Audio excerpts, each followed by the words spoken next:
Hello everyone, welcome to Gyan.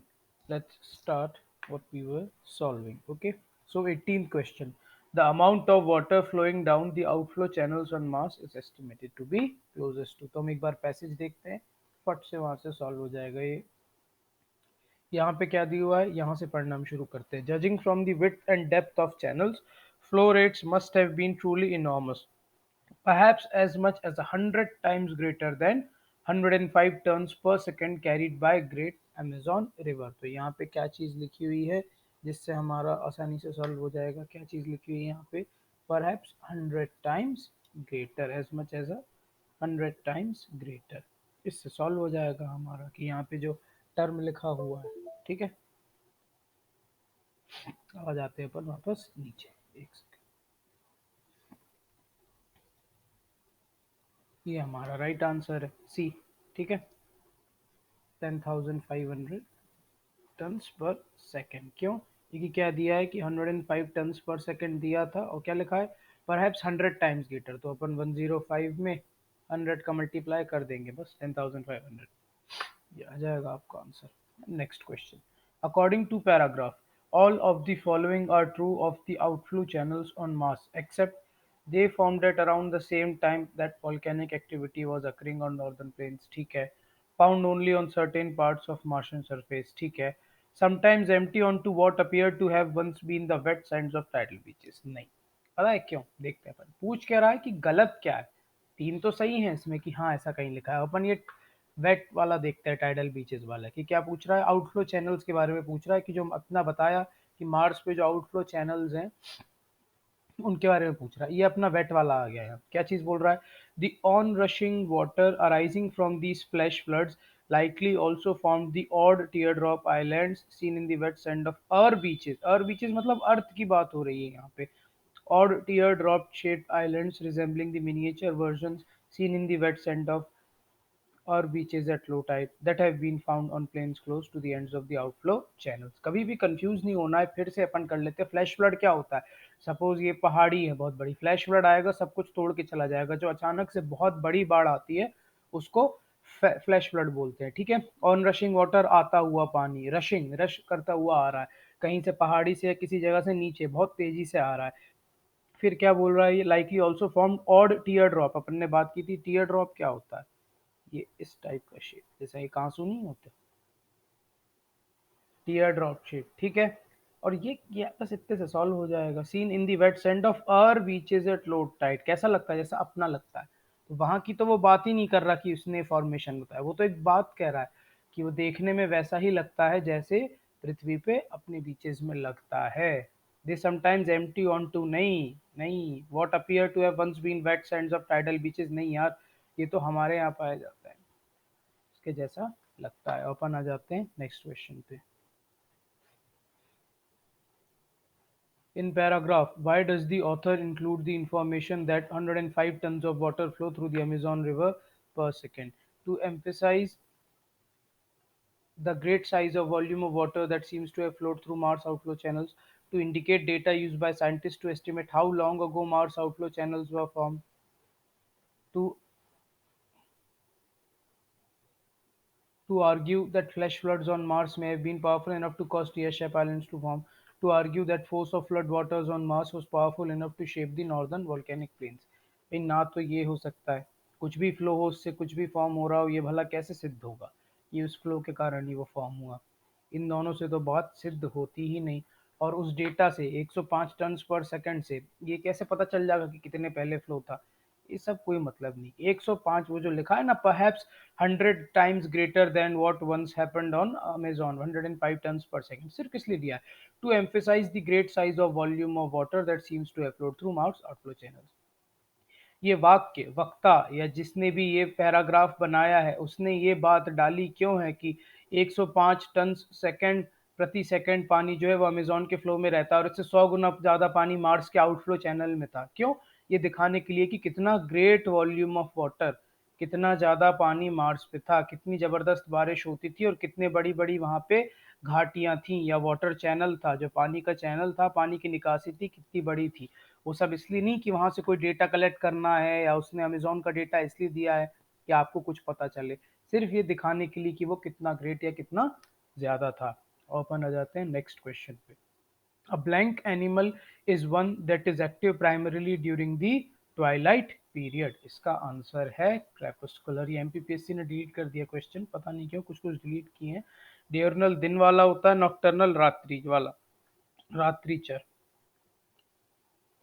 Aurora का मतलब प्रत्यूष भी अपन बोलते हैं, प्रातःकाल। इसको अपन बाद में, मतलब जो उसका साइंटिफिक टर्म है उसकी बहुत ज़्यादा ज़रूरत नहीं है, बट ऑरोरा स्काई से रिलेटेड टर्म है, आकाश से रिलेटेड। ठीक है, रात्रिचर nocturnal. A person who talks in sleep is called somniloquist. Somniloquist, नींद में वार्तालाप करने वाला, लोक्विस्ट बात करने वाले को बोलते हैं। जैसे कोई जो बहुत बातूनी है ना, तो उसको लोकेश ये बोलते हैं, लोक्विशियस। ठीक। A person who talks in sleep is called somniloquist. Next question. Choose the correct alternative which can be substituted for the below underlined phrase. She was reading from a list that contained almost all known idioms and phrases of English। इसका answer है dictionary. Magazine क्यों नहीं होगा? अरे भैया सारे magazine में दिए रहते हैं क्या इडियम्स एंड फ्रेजेस? इडियम मतलब क्या? मुहावरे या लोकोक्ति। ये कहीं किसी मैगजीन में दिया रहता है या गजट में सरकार के? हाँ, डिक्शनरी और ग्लॉसरी में कंफ्यूज हो सकता है आपको। ग्लॉसरी हमेशा किसी भी बुक के अंत में दी गई होती है, या वो ग्लॉसरी हमेशा स्पेसिफिक होती है, विषय विशेष की होती है, किसी भी विषय विशेष की ही होगी, स्पेसिफिक। यदि साइंस की बुक है तो उसमें जो ग्लॉसरी होगी वो साइंस के टर्म्स की होगी।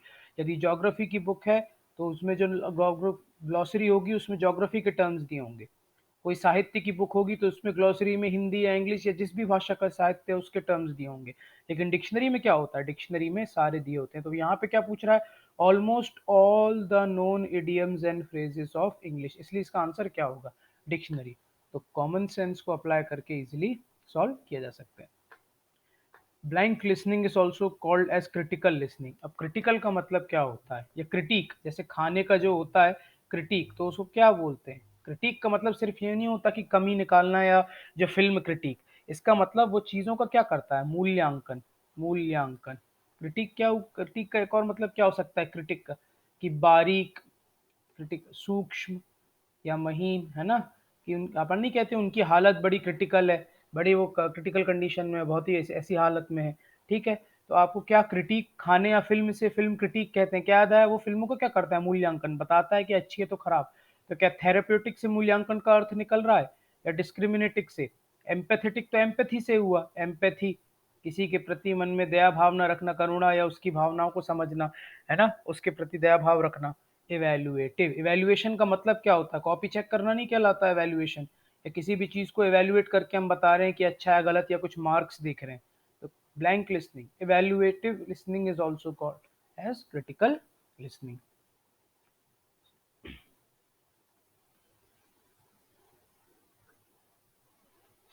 The document that is use to communicate within the organization is called. किसी संस्था के अंदर ही, मान लीजिए संस्था में दो व्यक्ति हैं, प्राचार्य और एक अध्यापक, या कोई भी व्यक्ति, या दो चार लोग आपस में बात करना चाहते हैं, तो वो कैसे बात करेंगे? यहाँ पे क्या बात हो रही है?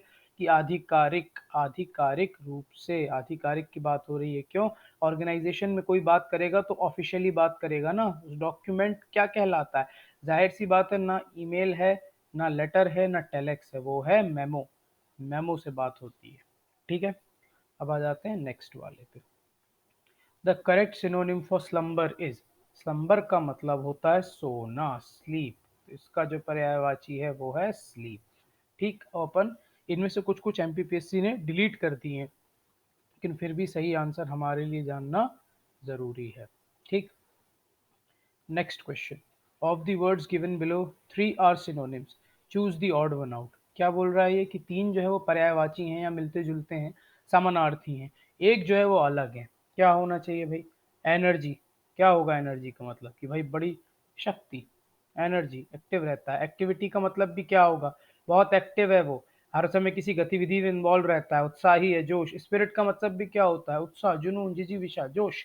एनर्जी से भी वही। लेथार्जी मतलब क्या? लेथार्जी मतलब आलस्य, बिल्कुल पड़े रहता है, कुछ भी नहीं करता, एकदम लेथार्जिक है, ढीला ढाला, सुस्त, कुछ भी ना करने वाला, ये क्या हुआ, लेथार्जिक। तो इसका आंसर क्या है, लेथार्जिक। ठीक। Choose the prefix, next question, choose the prefix that should be added to the word legible to form its synonym, sorry form its antonym. जो भी ये शब्द इसके आगे, चाहे वो डिस हो, मिस हो, इन हो, कुछ भी लगेगा तो क्या बन जाएगा, इसका विलोम शब्द बन जाएगा, इसका एंटोनिम हो जाएगा। सिनोनिम मतलब पर्यायवाची, एंटोनिम मतलब विलोम शब्द। किस टर्म की बात कर रहा है, लेजिबल। तो क्या डिसलेजिबल कुछ होता है, बिल्कुल नहीं। डिसअपॉइंटमेंट होता है, अपॉइंटमेंट के आगे जब डिस लग जाता है तो वो डिसअपॉइंटमेंट हो जाता है, निराशा, या उसके कि यार जान के अच्छा नहीं लगा।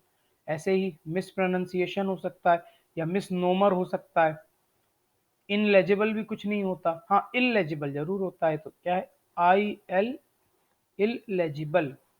लेजिबल का मतलब क्या होता है, कि जो पढ़ा जा सके। यार तुम्हारी राइटिंग के परिप्रेक्ष्य में, कि हैंड राइटिंग है ना, तो उसको लेजिबल बोलते हैं, कि जो हैंड राइटिंग पढ़ते बन रही है जैसे ये, तो ये कहलाएगी लेजिबल। और जैसे ये बहुत अच्छे से पढ़ते नहीं, तो इस पे रिमार्क यदि देना हो तो वो क्या देगा, इललेजिबल। ये राइटिंग पढ़ते नहीं बन रही, इललेजिबल। ठीक है। नेक्स्ट क्वेश्चन देख लेते हैं अपन। नेक्स्ट क्वेश्चन है 29, fill in the blank with correct collective noun a school of. ये जानने के लिए असल में थोड़ी सी रीडिंग हैबिट डालनी पड़ती है, और ये बिना मालूम हुए नहीं किया जा सकता। इसको हम टेक्निकली फिर से देखेंगे एक बार, लेकिन चूंकि मैं आपको इसका जैसे, देखिए कलेक्टिव नाउन का मतलब है ना, ये सिर्फ किसी एक ही के लिए रहता है, सबके लिए न्यूज होता है। जैसे आपको यदि किसी को पता हो, किसी कोई मूवी देखी हो लायन किंग, ऐसे कि जो लायन का ग्रुप या डिस्कवरी या एनिमल प्लेनेट देखता हो, कि जो शेरों का समूह होता है, लायन सिंह जो होता है, बब्बर सिंह भी बोलते हैं, अयाल वाला मेन, उसके समूह को प्राइड बोलते हैं, प्राइड है ना। और जैसे पक्षियों के झुंड को फ्लॉक बोलते हैं। ये कलेक्टिव नाउन से यही मतलब है, कि जैसे भाई टाइगर या बॉयज या कब्ज, इनके समूह को क्या बोलते हैं, या इसमें से जो भी स्कूल है, स्कूल किसको बोलते हैं, स्कूल फिश के समूह को बोलते हैं। यदि बहुत सारी मछलियां हैं, मान लीजिए ढेर सारी मछलियां हैं किसी तालाब में, तो मछलियों के समूह को क्या बोलेंगे, स्कूल बोलेंगे। ठीक है। तो ये चीज़ तो ऐसी है कि मालूम है, इस प्रश्न को भी एमपीपीएससी ने हटा दिया था। कारण हमें नहीं मालूम है क्यों हटाया, जो कुछ भी समस्याएं उन लोगों को आई हों, लेकिन इस प्रश्न को एमपीपीएससी द्वारा हटा दिया गया था। लेकिन ठीक है, हम चूंकि जानते हैं तो इन्हें डिस्कस करते हुए चलेंगे। लास्ट क्वेश्चन, फिर इसके बाद अपन नेक्स्ट देखेंगे। Choose a correct meaning of the idiom spin a yarn. अब इडियम का मैंने आपको बताया कि लोकोक्ति या मुहावरे को इडियम बोलते हैं। तो स्पिन या यार्न का, आप में से किसी ने जब भी कोई फांक रहा होता है तो अपन ये नहीं बोलते कि अरे लपेट लो यार, लपेट लो, लपेट लो, लपेट लो, क्या मतलब, वो बहुत लंबी लंबी दे रहा है, लंबी लंबी फांक रहा है, लंबी लंबी हाँक रहा है। स्पिन अ यार्न का मतलब होता है टेल अ लॉन्ग एंड फार फेचेड। फार फेचेड मतलब जब गप सड़ाका, बहुत ऐसे दूर की बात करना, लंबी लंबी हाँकना। तो स्पिन अ यार्न का मतलब क्या होता है, tell a long and far fetch story. तो अब हम लोग पेपर नेक्स्ट पार्ट में और सॉल्व करते हैं। सो थैंक यू आप लोग, उम्मीद है आपको वीडियो पसंद आया होगा। प्लीज़ कमेंट बॉक्स में कमेंट भी करिए जो भी आपके डाउट्स हैं। Please do like share and subscribe.